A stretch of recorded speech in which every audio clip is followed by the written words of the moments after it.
अस्सलाम वालेकुम dear students, उम्मीद है आप सब खैरियत से होंगे। आज हम स्टार्ट कर रहे हैं अपना new article half life chapter nuclear physics का। और याद रहे स्टूडेंट्स कि ये आर्टिकल हाफ लाइफ आपके पेपर पॉइंट ऑफ व्यू से बहुत ही ज़्यादा इंपॉर्टेंट है। इसी आर्टिकल से आपको बहुत ही ज़्यादा P2 के क्वेश्चन और P4 के क्वेश्चन देखने को मिलेंगे। स्टार्ट करते हैं हम अपना article half life. Students, Frederick Soddy और रदरफोर्ड डिफरेंट मटेरियल्स के डिके रेट का ग्राफिकल एनालिसिस कर रहे थे। और जब उन्होंने एक ग्राफ को प्लॉट किया एक मटेरियल से जिससे रेडिएशंस टाइम बाय टाइम बाहर निकल रही थी, तो वो ग्राफ उनको बड़े मज़े की इंफॉर्मेशन दे रहा था। वो कुछ इंफॉर्मेशन कुछ इस तरह की थी स्टूडेंट्स कि मैं आसान करके वो एक्सपेरिमेंटेशन आपको समझा देता हूँ। इमेजिन कीजिए आपके पास एक मटेरियल है, उसके अंदर 200 न्यूक्लियॉन्स हैं। That's mean proton plus neutron कर लीजिए, ठीक है स्टूडेंट। स्पेसिफिक टाइम गुजरा, कुछ खास टाइम गुजरा, तो ये जो 200 न्यूक्लियॉन्स थे ये 200 नहीं रहे, ये रिड्यूस होके स्टूडेंट्स 100 हो गए। तो उन्होंने ये जो टाइम था 200 से 100 तक न्यूक्लियॉन्स का सफ़र था, इन्होंने ये टाइम नोट कर लिया। और लेट्स सपोज कीजिए स्टूडेंट्स कि ये टाइम मैं अपनी तरफ से कह देता हूं कि 5 मिनट बाद ये जो डिके हुआ 200 न्यूक्लियॉन्स से 100 न्यूक्लियॉन्स तक, इन्होंने 5 मिनट्स लगाए।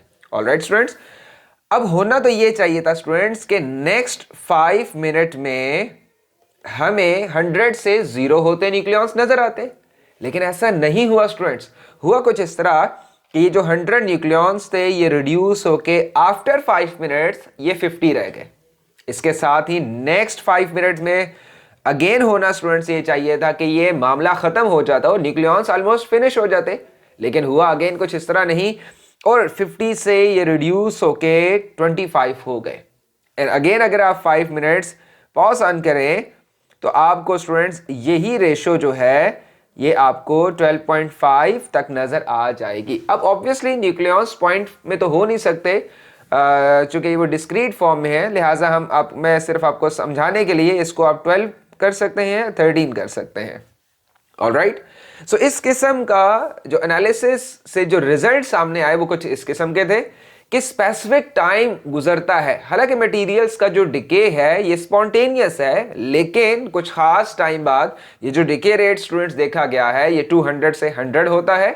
देन दोबारा अगर मैं 200 को 2 से डिवाइड करूं तो मुझे आंसर 100 मिलेगा, और 100 को अगेन 2 से डिवाइड करो स्टूडेंट्स तो मुझे आंसर 50 मिलेगा। एंड अगेन 50 से मुझे 2 से डिवाइड करना पड़ेगा तो 25, और रिजल्ट मुझे फिर रिड्यूस होता हुआ नजर आएगा।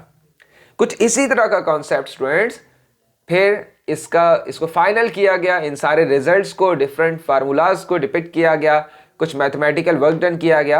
आज हम जो मैथमेटिकल वर्क डन देखेंगे ये प्रीटी सिंपल होगा, लेकिन जैसे जैसे आप हायर क्लासेस में जाएंगे तो ये जो मैथमेटिकल वर्क है, फार्मूलाज को यूज करना है, ये थोड़ा थोड़ा डिफिकल्ट होता जाएगा। आज हम बहुत ही आसान करके इस टॉपिक को समझने की कोशिश करते हैं। कुछ जगह पे मेरी जो पिक है, ये जो वीडियो मेरी है ये सामने आ रही होगी, ये आप शायद पढ़ नहीं पा रहे होंगे लोअर पोर्शन, तो मैं इसको डिस्पियर कर दूंगा, ठीक है।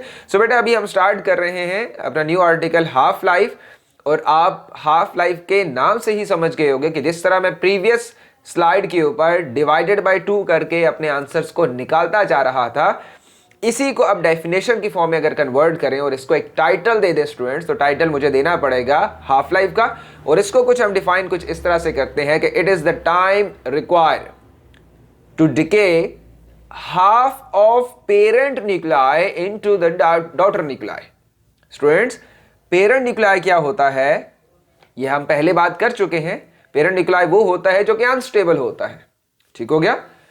अब पेरेंट न्यूक्लियाई ट्रांसफॉर्म हो रहा है डॉटर न्यूक्लियाई में, और ट्रांसफॉर्मेशन तब ही होती है स्टूडेंट्स जब पेरेंट न्यूक्लियाई अपने अंदर से कुछ न्यूक्लियॉन्स को बाहर निकालता है, जिससे वो स्टेबिलिटी की तरफ मूव ऑन कर जाता है। स्टूडेंट्स, डेफिनेशन एक दफा फिर पढ़ लीजिएगा। It is the time required, एक स्पेसिफिक टाइम है, उस टाइम में होता क्या है, to decay half of the parent nuclei, that's mean अगर 100 है तो 50 रह जाएंगे, 200 तो 100 रह जाएंगे, 1000 स्टूडेंट्स तो 500 रह जाएंगे, और इस रिजल्ट में पेरेंट न्यूक्लियाई किस में कन्वर्ट हो जाएगा, डॉटर न्यूक्लियाई में कन्वर्ट हो जाएगा।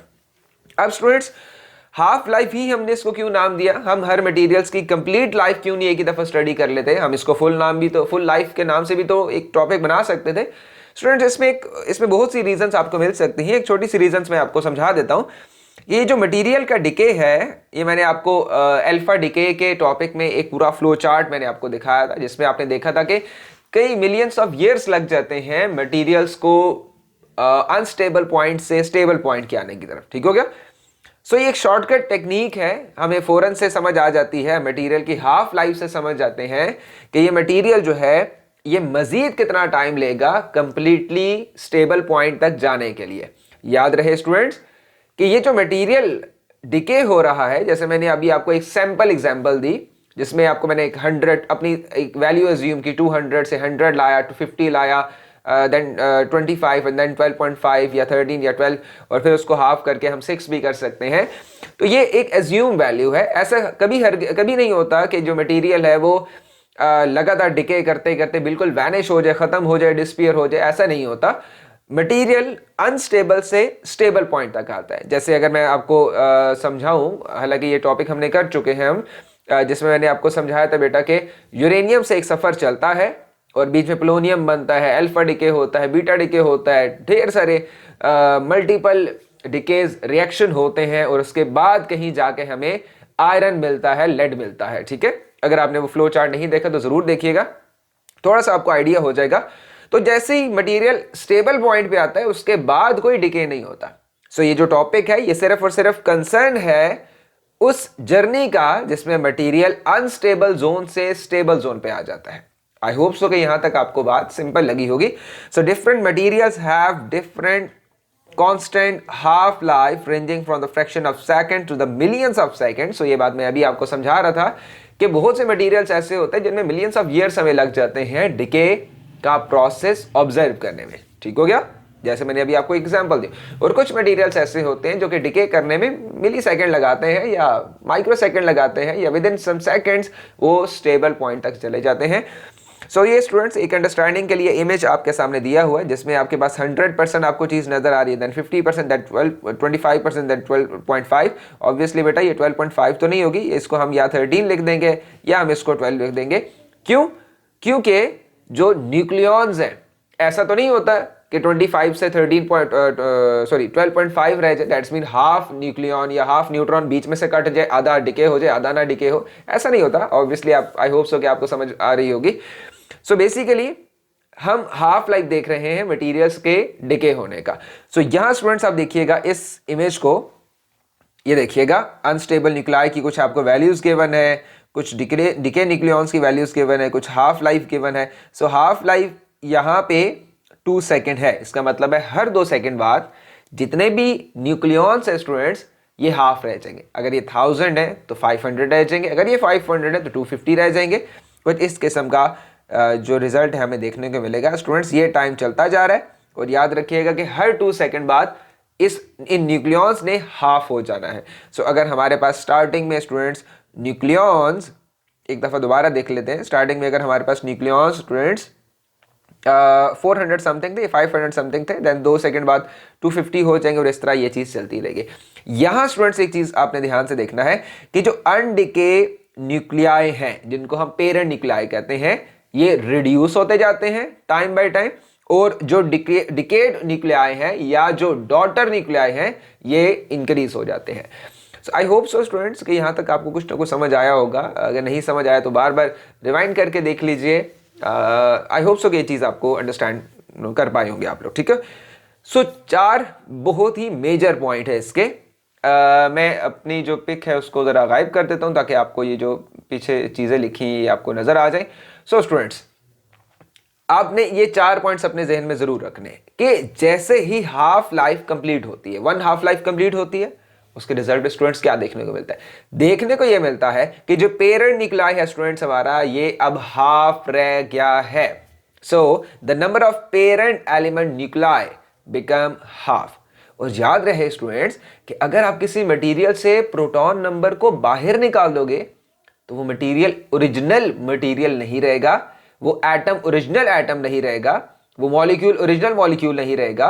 मेरी बात समझ आ रही? अब वो एक नए एटम में ट्रांसफॉर्म हो जाएगा, उसको आपको एक नया नाम देना पड़ेगा। ठीक हो गया? जैसे मैंने आपको बताया कि यूरेनियम से थाउजेंड मिलियंस ऑफ ईयर्स बाद एंड रिजल्ट हमें क्या मिलता है? आयरन मिलता है। तो वो जो यूरेनियम है या वो जो अनस्टेबल एटम है जिससे लगातार मटेरियल डिके हो रहा है, वो आखिरकार एक स्टेबल बनता है। तो हमें कंप्लीट बार बार नाम चेंज करने पड़ते हैं मटेरियल्स के या एटम्स के। ठीक है, मटेरियल में वर्ड बार बार बोल रहा हूं तो अब बेहतर है कि एटम का वर्ड यूज कर लीजिए। ठीक है, ओके बेटा।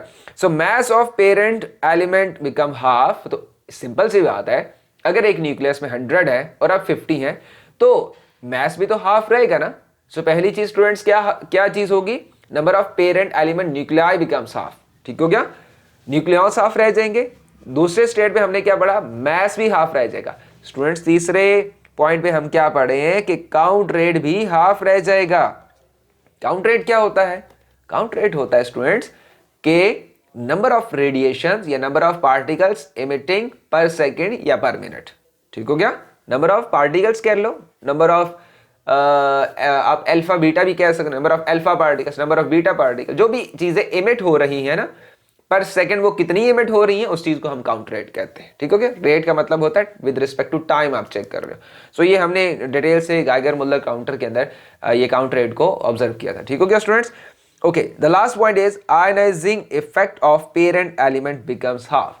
तो सिंपल सी बात है स्टूडेंट्स, ये जो सैंपल एक आप इमेजिन कर लेते हैं हम कि हमारे पास कोई भी एक एटम है जो कि क्या कर रहा है? डिके कर रहा है। अब जब वो अल्फा और बीटा डिके करेगा स्टूडेंट्स, तो ऑब्वियसली वो जो अल्फा और बीटा डिके हो रहे हैं वो साथ वाले एटम को जाके एयर में जाके या किसी मटेरियल पे टारगेट जब हम करेंगे तो वो आयनाइज करेगा, वहां से इलेक्ट्रॉन्स को निकालने की कोशिश करेंगे। ऐसा है कि नहीं? हमने आयनाइजेशन का टॉपिक डिस्कस कर लिए। ठीक है, सो अगर एक एटम, एक न्यूक्लियस बड़ा है फुल साइज का और उसमें 100 न्यूक्लियॉन्स हैं और वो जब अल्फा और बीटा या जो रेजिडुअल पार्टिकल्स होते हैं इनको बाहर निकाल रहा है डिके के रिजल्ट में, तो जब ज्यादा पार्टिकल्स बाहर निकालेगा तो वो जितने भी पार्टिकल्स बाहर निकलेंगे 50, वो ज्यादा आयनाइजिंग इफेक्ट प्रोड्यूस करेंगे। लेकिन जब वो 50 से 25 पे आएगा तो पहले उसने 50 पार्टिकल्स बाहर निकाले, अब वो 25 निकालेगा। सो जितने 50 आयनाइजिंग इफेक्ट प्रोड्यूस कर सकता है वो 25 नहीं कर सकता। इसी तरह वो 13 या 12 प्रोड्यूस नहीं कर सकते आयनाइजिंग इफेक्ट। दूसरे एटम को हिट करना, उनको आयंस में कन्वर्ट करना, इलेक्ट्रॉन को सेपरेट करना, बाकी एटम को पॉजिटिव आयन के तौर पर सेपरेट कर देना, कुछ इस किस्म का कॉन्सेप्ट जहन में लाइए। ठीक हो गया? सो बेटा जैसे जैसे हाफ लाइफ गुजरती है आपकी 4 चीजों में फर्क आ जाता है। पहली चीज क्या? 1 हाफ लाइफ बाद क्या होता है student? Number of parent element nuclei becomes half. Parent element nuclei जो है, जितने भी न्यूक्लियॉन्स हैं वो हाफ हो जाते हैं, 100 से 50 रह जाएंगे। मैथ स्टूडेंट्स हाफ रह जाएगा। इट्स सिंपल सा कॉन्सेप्ट, आई होप सो ये चीज आप समझ पाए। The count rate of the parent element becomes half. अगर फर्स्ट इंटरवल में या फर्स्ट हाफ लाइफ में स्टूडेंट्स 50 पार्टिकल्स या 50 जो न्यूक्लियॉन्स है वो बाहर निकले हैं, तो नेक्स्ट हाफ लाइफ में तो 25 बाहर निकलेंगे और फिर कितने निकलेंगे? 12 या 13 निकलेंगे। तो जैसे जैसे हाफ लाइफ गुजरेगी स्टूडेंट्स, काउंट रेट पर सेकेंड या पर मिनट या नंबर ऑफ पार्टिकल्स या नंबर ऑफ डिकेड पार्टिकल्स या number of nucleons emitting from the nucleus पर सेकेंड पर मिनट वो भी रिड्यूस होते जाएंगे। ठीक हो गया? काउंट रेट का थोड़ी सी वैरायटी है इसके कॉन्सेप्ट में। Ionising effect of the parent element becomes half.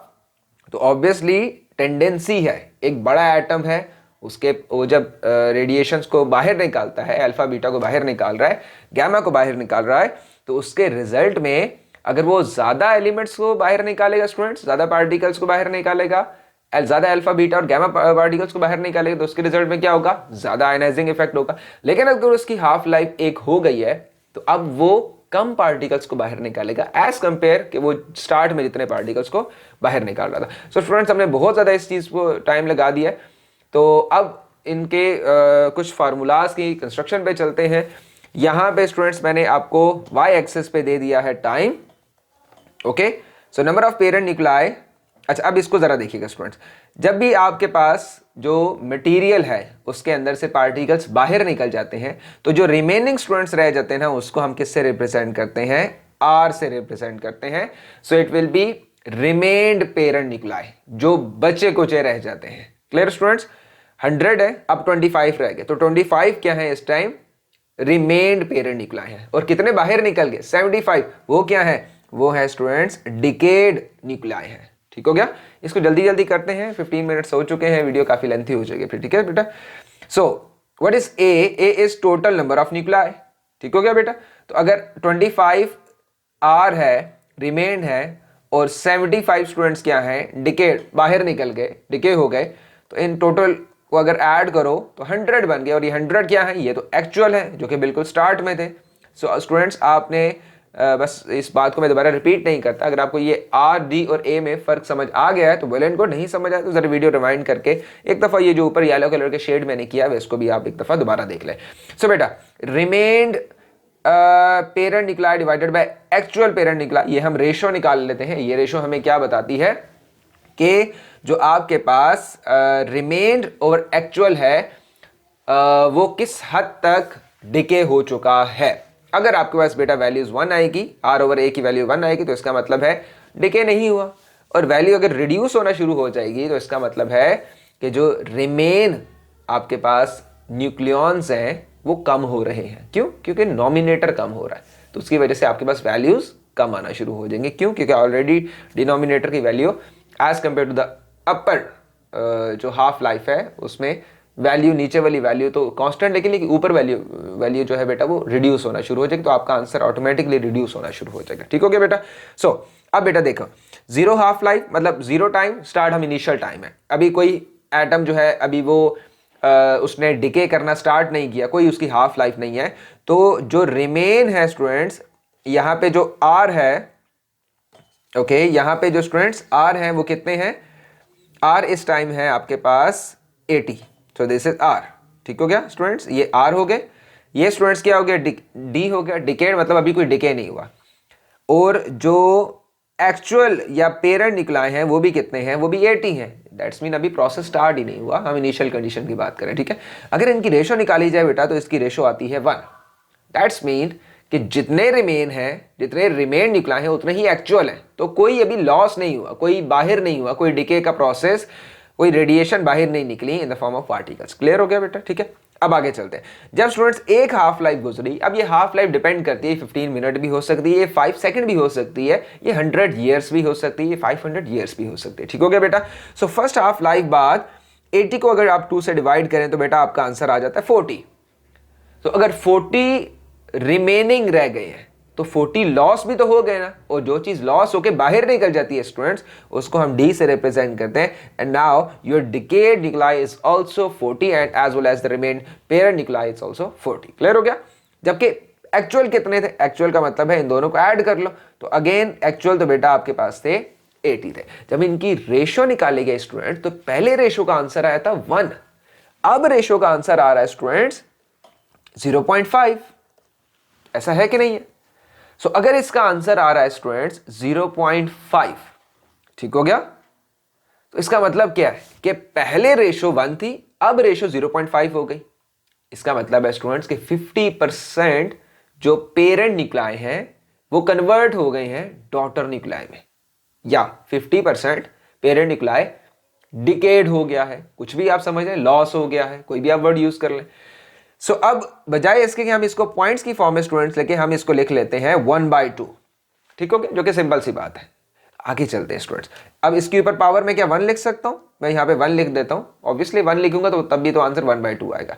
इसका मतलब है कि फर्स्ट हाफ लाइफ, तो यहां पे भी क्या आपके पास आ रहा है स्टूडेंट्स? यहां पे भी ऊपर इसके 1 आ रहा है। ठीक हो गया? बस सिर्फ समझाने के लिए बेटा बात बता रहा हूं। ओके, सेकेंड हाफ लाइफ बाद अगेन स्टूडेंट्स इसको डिवाइड करेंगे हम 2 से, तो आपका आंसर आ जाएगा 20। अब अगर 20 रिमेन्ड न्यूक्लियाई हैं स्टूडेंट्स, तो 80 में से 20 माइनस करो 60, तो 60 कहां गए? बाहर निकल गए, डिके हो गए। और 60 कौन से हैं स्टूडेंट्स? डॉटर न्यूक्लियाई है। ठीक हो गया? All right. सो स्टूडेंट्स अब हम बात करते हैं दोनों को अगेन ऐड कर 80, तो ये चीजें अब आपको समझ आ रही हैं। लेकिन स्टूडेंट्स यहां देखो 20 डिवाइडेड बाय अगर 80 करोगे आप, ठीक है, सो ये आपका आंसर आ जाएगा 1/2 होल स्क्वायर। इसको अगर आप कैलकुलेटर में सॉल्व करें तो आप इसका आंसर पॉइंट्स में लिख सकते हैं, लेकिन उससे बेहतर है कि एक लॉजिक को समझिए कि अगर यहाँ पे 1 है और यहाँ 1/2 इसकी पावर 1 है, और इसका जो आंसर आ रहा है वो इक्विवेलेंट है 1/2 पावर स्क्वायर के। और इसी तरह थर्ड हाफ लाइफ में स्टूडेंट्स यहाँ पे 3 आ जाएगा, फोर हाफ लाइफ में यहाँ पे 4 आ जाएगा। तो आप देख रहे हो कि 1/2 के ऊपर जो पावर है वो आपको बता रही है कि कितनी हाफ लाइफ गुजर चुकी है। That's mean the power above 1/2 is basically telling you about the total number of half life.